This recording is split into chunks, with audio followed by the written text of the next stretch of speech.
All right, hello everyone. Good to see you. Just saying hello. Wondering just who's out there. If you could feel free to say hi in chat. That would be great. Cool. We're going to get started in a moment. Just still kind of wanted to give you a sneak peek at what I'm going to be doing really fast. And again, feel free to say hi.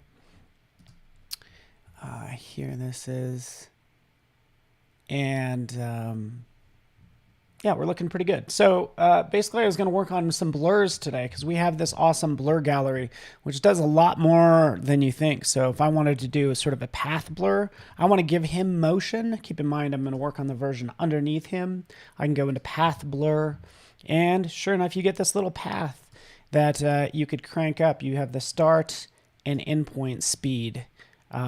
And that's what's happening. So this is what we're going to work on. We're going to do some fun path blurs. You can have multiple lines in here, and it's going to be pretty cool. So I'll be back in 1 second to show you all the magic.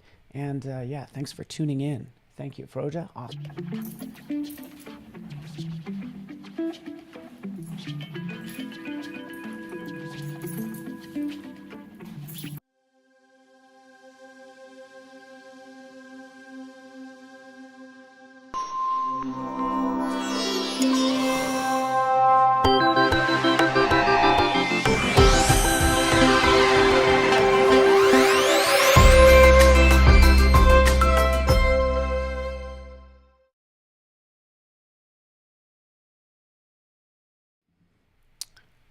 All right. Hello. Good morning, everyone. Want to say hi, see how you're doing. I get to host the Photoshop Daily Creative Challenges this week, which is going to be a lot of fun. Photoshop, honestly, you know, I would say that Photoshop's my favorite, but that's like picking a favorite child, which I'm not into. Because, you know, hardly is there a project where I'm not using Photoshop, which is why I'm excited for these daily creative challenges. So I'm glad you guys are here, and hopefully I'm coming in loud and clear. I always like to check on a Monday morning. Hopefully your Monday morning or afternoon's going well. Looks like a new Paul. Yeah, I put on a little makeup. I'm not going to lie, just to kind of still cover up my scrapes. Anyways. Enough about me. Let's talk about you and the daily creative challenges. So hopefully you're on Behance. You can see below me in the description. It's all about, you know, grabbing some start files and working along with me if you can. So yeah, I'm wearing my Photoshop blue shirt, which I'm into. So hello, RB, Jennifer, Anki, and everyone. Good to have you guys here. So yeah, every day I'm going to be tackling something. Today is about blur magic and motion in Photoshop. Download the files in here. If you're not seeing it, go to behance.net/Adobe Live. You'll see me. But I'm happy to see you regardless of where you are. I see Dennis, Mahidi, and everyone elsewhere. But let's just go ahead and switch screens and get into this, shall we? Here we are. All right, he is also wearing a little blue. This is an exact file that you'll have when you start out. It's going to look something like this. This is just one of the files you'll download this week. It's this blur PSD with a little peek into what we're working on this week as well. So every day it's going to have a file, and we're going to dive into this now. So we're going to use this blur. So I want to deal sort of with a creative use of blur, right? So path blur, things like that is mainly what we're going to use, but you're going to learn a lot of things along the way. Thank you, Sam, for posting that, for registering for the challenges. That's awesome. Good morning, everybody. Ooh, we got, yeah, Dennis from El Salvador. Good to have you here, my friend. Awesome. So yeah, let's jump into this literally because they're all jumping. She's jumping, and this is what this file contains. It's just basically a bunch of layers. You can turn those off and you could see that, you know, there's a different person underneath. So really you could pick the person that you want. We might be using multiple, but this is going to be a lot of fun. So yeah, here we are getting into it. 3 minutes in, and we're already going to be pushing some pixels around. Since this is day one, just so you know, you download those files, you'll open up this file, give you a quick preview of Photoshop. These are typically the panels that I have open. It's going to be like the properties panel and the layers panel. Everybody works different, and there is no right way. So that's just kind of how I have this set up. So here's all my peoples, my peeps jumping around. I'm turning on and off layers. And then there's actually selecting of layers. I think that throws people off, by the way, when they first get started. I kind of want to use this layer too, like this guy. So this is the plan. You ready for this, Sean? We're going to cut out this person, put them on a new background, right? So I'm going to add a new gradient background. He's going to be on top of it.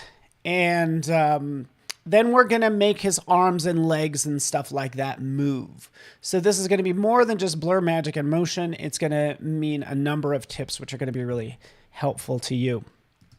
All right, shall we? First thing we need to do, how do we cut things out? Do we go over here? You could probably try to use some of these tools. Say 10 years ago, it would be the magic wand tool is what you'd maybe use, right? Or you'd use one of your, like a color range to select. And we just don't need to do that anymore, right? You could think, oh, you have better stuff. You could use the object selection tool. We could try that. And this is just set to rectangle up at the top. And we can just draw a box around this person and I'll snap to it like so. So that also might be what you want. So Frank does say select subject, which yes, totally part of it. That's why I'm going to start with select subject, and then I'm going to show you an even faster way. Because basically what we did is we selected this person, but I need to basically remove the background. Okay, so how do we do that? Again, this is our first daily creative challenge. In fact, let's just pull out this panel right here. We will zoom in on it. Ugh, over scroll is driving me nuts. It should not be over scrolling like that. I'm trying to zoom in. There we go. Okay, right here. So what we could do is we could try to invert the mask. We can go to select inverse and then hit delete. That deletes all the pixels. Yeah, not so fast, Paul. Roll it back because we don't want to delete those pixels. We might have chopped off a finger or something like that. You want to lose a finger? No, I don't want to lose a finger. What we want to do is we want to go to that layer. We'll go right down here and we'll add a layer mask. Boom. There he is. Now it adds this layer mask and cuts him out. Okay. Sin, good to see you here. Oh, you're Sin, am I saying your right? C-I-N-E, Sin Floor. So here's the mask that it creates. So now it really depends on what I have selected, right? I have this selected, I have this selected. So if I paint with white, because it's in the foreground, right here behind my head, it's going to add to it, right? Let's crank that up more so we can see it. If we paint with black, it's going to remove from it. So basically from here, once you're on this layer, you could start adding and removing, right? We can come in here. Since we have black selected, we're going to actually, this over scroll is going to drive me nuts. By the way, since we're just starting out in Photoshop and I'm already getting frustrated with over scroll, I swear I turned it off. But preferences is amazing. The best thing about preferences is I don't have to worry about where things are anymore. I can search for over scroll because that's what's happening. I think there's an over scroll situation. There's over scroll is turned off. Okay. Anything else?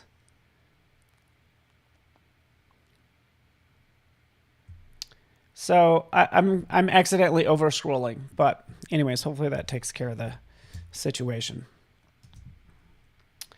Anywho, let's just get our work done. Oh, my situation right here. What would you guys do in this situation? Would you really do this? I want some of the pros to kind of answer if you could. I could paint in here. Would you guys do this? Or is this your first gut instinct to jump in and start painting with a paintbrush? I guess it works. But I'm painting with black and I'll remove that. I cut off too much of the finger. Hit the X key. It'll flip the foreground and the background color. So now I'm painting with white. Hit X again. It flips it back to black. Paint. Remove. May the selection force be with me. That's what I really need here. What I would do is I would double click on this. And it'll go into select and mask mode. Let me move this off to the side. Select and mask. And right in here, this gives you a whole interface for, say, using this brush, right? And this is the Refine Edge tool. So this just allows you to roll over these edges, and then Photoshop will intelligently select the green or whatever background color that is. So use this. Use the Refine Edge tool. It's just going to be much easier. Overall, I'm noticing that there kind of is a little bit of a green halo all the way around. So what do? I'll take a look at all these properties over here. And look, Shift Edge. We can shift the edge in. Let's just try 30%. Oh, look what it did. I like choked. It's like a matte choking is what we're doing. Just like that. There we go. We've choked it in. It removes all that green. If I need to clean it up some more, I can do that. But that's how you do masking in Photoshop. We're going to be doing that all week, like probably every single day, because it's such an important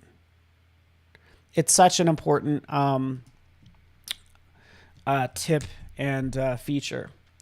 So now he's on his own layer, and I can move him around and all that good stuff. Cool. Like I said, I want to add a gradient behind it. Open up your gradients panel, window gradients, and you can click on any one of these. I'm actually going to go with something maybe more like pink and bright. Here's my gradient. I just clicked on it, by the way. I can roll through. I definitely need something that's not going to be blue because you'll see why in a second. So let's just go with this. Let's go with this bright color. Okay, cool. We have our gradient. It's a gradient fill. It's a different kind of layer, but basically it's our background layer. All right, cool. Khalid, how you doing? A rosy glow. I love gradients. Love them. All right. So now I have our subject. So here's our guy. I'm going to duplicate this layer. I do a lot of like just shortcut keys, which I need to get out of the habit of it. Like I don't even know where some of the menu options are, but here we go. Duplicate layer. I want to duplicate this layer. Right click, duplicate that layer.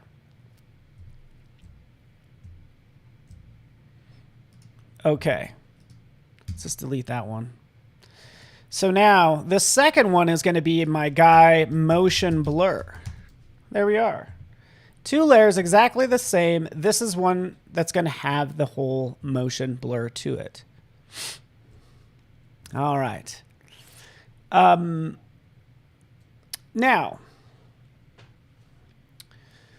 I could start adding things to this, and we're learning so much on day one, by the way. So let's take this layer. Let's turn off this top one. We can go into filter and just do a, Gaussian blur, which is probably the most popular blur in Photoshop. So watch what happens. I'll go to Gaussian blur. I could blur this out, say 30, whatever, 30 pixels. Click OK. And what it did is it blurs the mask, it blurs that layer. I can't unblur it now. It's like, I want to make it less blurry. Let's go in there. Let's go to blur, Gaussian blur. You can't make it less blurry by going back in here and cranking it down. Like, what happened? Don't worry, we're working on something there. But the thing is, we just kind of like destroyed all these pixels. So don't do that. In fact, Command Z, undo that. We want to protect these pixels. We want them to be smarter than the average object. We want to convert it to a smart object. There we go. Oh, Frank, you don't even, Frank says Paul's Grimp branded grade. You don't even know, I'm going to wear a hoodie tomorrow, and I think you're going to love it. I'm so excited. I went shopping the other day at Target, so I'm fancy. All right. So now it is a smart object. So now I can do anything I want with it. I can shrink it down, make it larger. And the key thing is it's going to protect all these pixels. Because why? This is actually a separate file. So if we double click on it, oh, hello, I'm a different file. I'm protected in this separate file. It's called a smart object. Technically a PSB, Photoshop Big. Right? Wonder how long that meeting was. Hey, we need a big Photoshop format. Photoshop Big? All right. So here this is, Smart Object. We're going to go to Filter. We'll go down to Blur Gallery, or Blur. We'll go to Gaussian Blur. And now we have sort of this blur that we can add. We can click OK. And look at that. Oh, thank you for just doing your thing and being non-destructive. So cool. Non-destructive. If I want to change it, double click. Oh, now I can drop it back down. Oh, thank you very much. That's great. In fact, I would love for everything to work this way, but Photoshop is 30 years old or something, 33 years old. We can't go in and make every tool non-destructive because, if you change old tools, people have workflows that it's going to break that we don't know about, and we sure enough hear from them. Okay, so that's not the blur I want. Let me turn on this guy. That's not the blur I want. That's not the motion blur we're looking for. So let me get rid of this Gaussian blur. So this is my guy on top. And the guy motion blur, yeah, we don't want that. So let's just drag it to the trash can. Let's go into Filter, Blur Gallery, and this is where so much fun can happen. So much fun. Path blur. We're going to take things to the next level. If you're using motion blur, part of the impetus for this tutorial is I see a lot of people using like a motion blur, and that just doesn't give you the control that this does. Because look, I get this little line, and it starts blurring out that direction. So we could really crank this up a lot. See the direction it's going? You could really start to tell the direction that it is following that line. Okay? So we could adjust the speed and the endpoint speed. But basically I'm finding like this nice speed to this blur by adjusting the speed and then the endpoint speed, right? But just to kind of show you what this looks like, I can have it taper down to 100%. Let me drag down endpoint speed. And now it should kind of start out a little blurry and then gets crisp. But it's all through these settings off to the side. You don't need to worry about this too much. And it's nice that you could always do basic blur, kind of reset it back to where it was. Watch overscroll kick in. But anyways, let's have some fun now. Let's take this. We're going to move this over. It's going to curve like so. Let me show you something else. You ready for this? The strobe effect. You saw backlit strobe. Look at this. Strobe strength, strobe flashes. So let's turn this. Let's crank up the strobe strength. it basically like sort of starts to give more definition to the blur if you work on the strobe strength. So let's crank this all the way up. There we go. Look at this. It's like if there was like a strobe light, it's now creating what looks like, say, 5 copies of this guy. And this is the look I'm going for, right? Create all those copies like that. I just think it looks really cool. Let's do some more. Let's have this arm go this way, right? Still has that strobe effect. Let's adjust that angle so his arm is moving a different direction. Okay, this leg as well, draw out that line, have it do its strobe effect, like so, just like that. And by the way, I could always take and draw one out and set the speed to 0. What that does, it'll make it perfectly still right here. Let's move this up.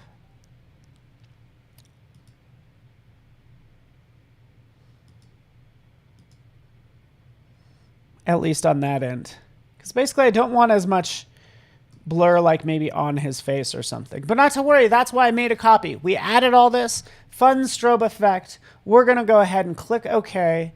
And now we have our motion blur. We could put this guy on top. And now we could see he has that motion that we want. And it was like very little work. That's all I'm saying. Right? Very little work. We could adjust this some more, and because the next thing you want to do as well is I kind of want to move his arms. And can we move his arms? We've added our cool blur magic. We want to give his arms still a little bit more motion. This is what I would do. Go to your guy, the layer on top, go down to Puppet Warp, Edit Puppet Warp, click, and now you get this mesh.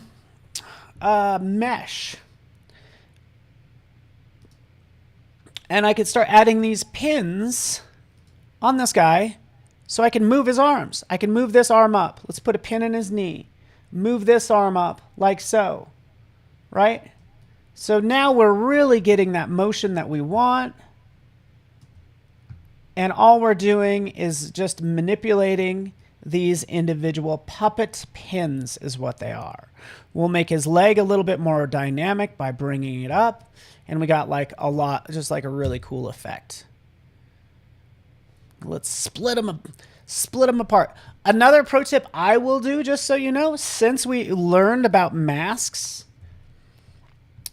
what if we kind of blurred out the bottom of his arm or something? You know, would that look cool? I don't know. Let's add a layer mask like we did before. We're going to paint using the brush, a nice soft brush. And then I could kind of like remove parts of his arm if I want to. And I could take the flow down, just kind of have it blend in a little bit more if you want. And that's what I'm doing, just kind of removing parts of his jeans. But that's the sort of motion I'm looking for. Just making him look more dynamic, right? Nothing wrong with that. If you want to do other sort of resizes and different things, it's all right under Edit. We did a Puppet Warp, which was perfect for this. But if you want to do other sort of manipulations and transforms, you can go into here. Free transform, Command T used all the time, and then different skews, rotations, things like that. But I could do a free transform. Actually, I'm going to select both of these layers. Command T. And go. He needs to be jumping like so. Cool. Fun times we can liquify, as General Kenobi says, which I'm into. You know I'm a huge Liquify fan. I'm all about it. But isn't this nice? And now that we have this process down, we could do this with anything we want. You know, we'll take her. Remember how we used select subject and we went through and made a mask? Guess what? We want to do that again. That was multiple steps. Check this out. Look over here. I now have this woman, this layer selected. Remove background button. Yeah, let's just try that. Click. Bingo. it removed the background and did all that work for me. Are you not impressed? That's so awesome. What else did we learn? Convert to smart object. Command J to jump. And now we have this layer underneath. We'll jump in and literally make her jump with, again, path blur, just like we were doing earlier. You get the idea. So have fun manipulating your fun characters. Give them that blur. Crank it up a lot. Increase the strobe strength because I think that just makes it look the coolest. That's where you start getting the shadowing, by the way. It's through that strobe strength. If you want more flashes, as in more versions of that person, you increase the strobe flashes. So that's what's happening. Just increase those strobe flashes. Bend her. You know, I usually throw a curve in here just because that's just gives it, you know, more motion. That's all. That's all I'm saying. That's all I'm saying, guys. Just trying to make something cool for you, huh? I've seen people do, and I used to duplicate that layer because what did we do? It looks like we just added 1, 2, 3, 4, 5 layers of that person at different transparencies just to create this motion. When we don't need to do that, we could literally use our path blur, have her jumping around like we're doing. Little puppet warp in here just to finish it off. Bam, bam. Bring her leg up. Bring her body back over. You get the idea. Cool. So feel free. Have some fun. Create some characters sort of jumping around. When you're ready, export them out as a JPEG right here. Quick export as JPEG. And then join me. Post them to Discord. I'd love to see what you guys are making. And again, this is day 1 of my Photoshop Daily Creative Challenge. When I said post to Discord, this is what that looks like right here. Posted to Discord. Oh, you guys, Anki did something way back in the day? Well, I'm glad we're doing it again because it's worth a revisit. But thank you, Froja, Mahidi, Karuna, Dennis, Mominul. I'm on behance.net/Adobe Live today and all this week. So stick around. Same time, same place, behance.net/Adobe Live, and post your work to Discord, which I'm just about to open up so we can walk through and check out everything. So, but hopefully you guys were into this. I know I was, and I just appreciate your time hanging out with me on this fine Monday. Thank you for kicking off my day, and you know, hopefully approaching today with the energy this lady has is the goal. So again, thank you so much. My name is Paul Tranny, Evangelist for Adobe, and I'm happy you are you. So we'll see you guys tomorrow, and stick around. I'll keep an eye on Discord. Thanks so much, everybody. Bye.